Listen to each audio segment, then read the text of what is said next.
Des gens déménagent dans une nouvelle maison. Et en moins de 3 mois, leur couple explose, leur sommeil se détruit, leurs finances s'effondrent. Ils accusent la stress, ils accusent la fatigue, ils accusent la vie. Mais personne ne leur a jamais dit une vérité que nos grands-parents connaissaient. Une maison n'est jamais vide. Jamais. Ce que tu vas entendre dans cette vidéo, aucune agence immobilière ne te le dira. Et pourtant, ça peut changer les 10 prochaines années de ta vie dans cet endroit.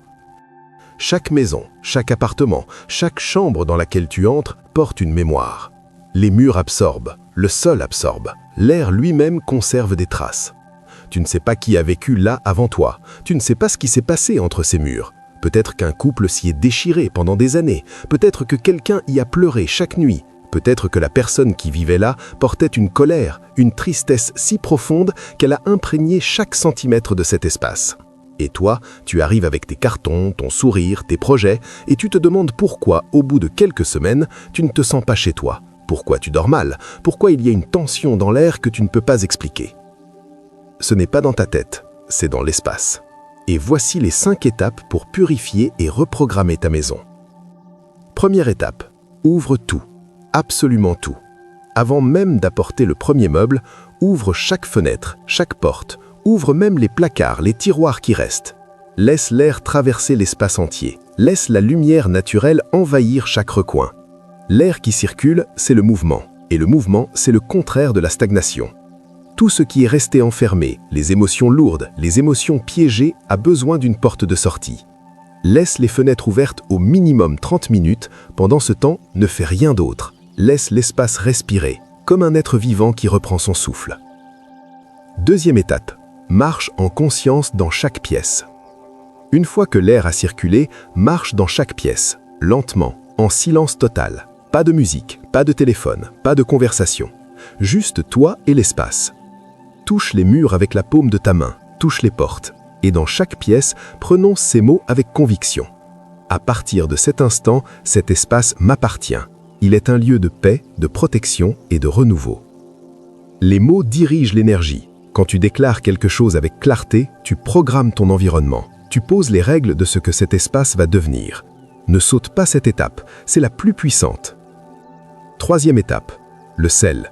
Prends du gros sel naturel et fais 2 choses. Premièrement, mets une poignée de sel dans chaque toilette de la maison et tire la chasse d'eau. Le sel est un symbole de purification depuis des millénaires dans toutes les cultures du monde. En descendant dans les canalisations, il emporte symboliquement tout ce qui doit partir.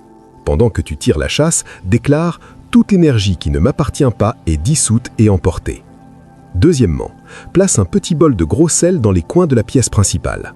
Laisse-le pendant 24 à 48 heures. Le sel absorbe. Ensuite, jette-le, ne le réutilise pas, ne le consomme surtout pas. Il a fait son travail. Ce n'est pas de la superstition, c'est un acte symbolique qui marque la fin de ce qui ne t'appartient pas.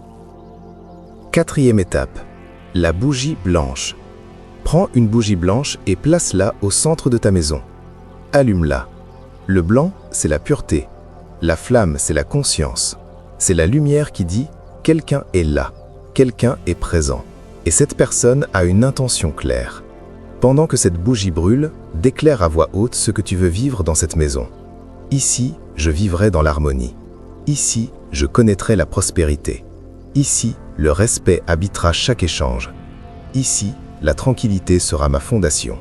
Tu ne parles pas au vide. Tu graves une intention dans un moment précis. Et ce moment devient un point de départ. Laisse la bougie se consumer entièrement. Ne la souffle pas. Cinquième étape, le premier objet.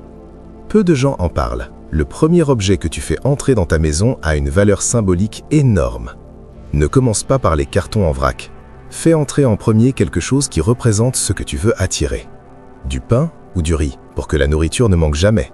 Un livre, pour que la sagesse habite ce lieu. Une photo de famille, pour que l'amour soit le premier résident. Ce premier objet, c'est ta déclaration silencieuse au monde.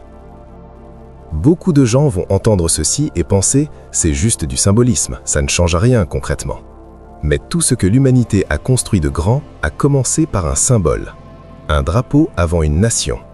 Une promesse avant un mariage. Une prière avant une bataille. Le symbole n'est pas vide, il active quelque chose en toi. Quand tu prends le temps de purifier ta maison, ce n'est pas la maison qui change en premier, c'est toi. Tu passes d'une personne qui subit son environnement à une personne qui choisit son environnement. Ce n'est pas le sel qui transforme ta maison, ce n'est pas la bougie. C'est l'intention consciente que tu poses dans chacun de ces gestes. C'est le fait de dire « je ne suis pas ici par hasard » et cet espace ne sera pas laissé au hasard. Les gens qui vivent dans la paix ne sont pas des gens chanceux, ce sont des gens qui ont décidé de la paix. Si ces mots ont touché quelque chose en toi, écris dans les commentaires « je bénis ma maison ». Et dis-moi, est-ce que tu es déjà entré dans un endroit et tu as ressenti quelque chose?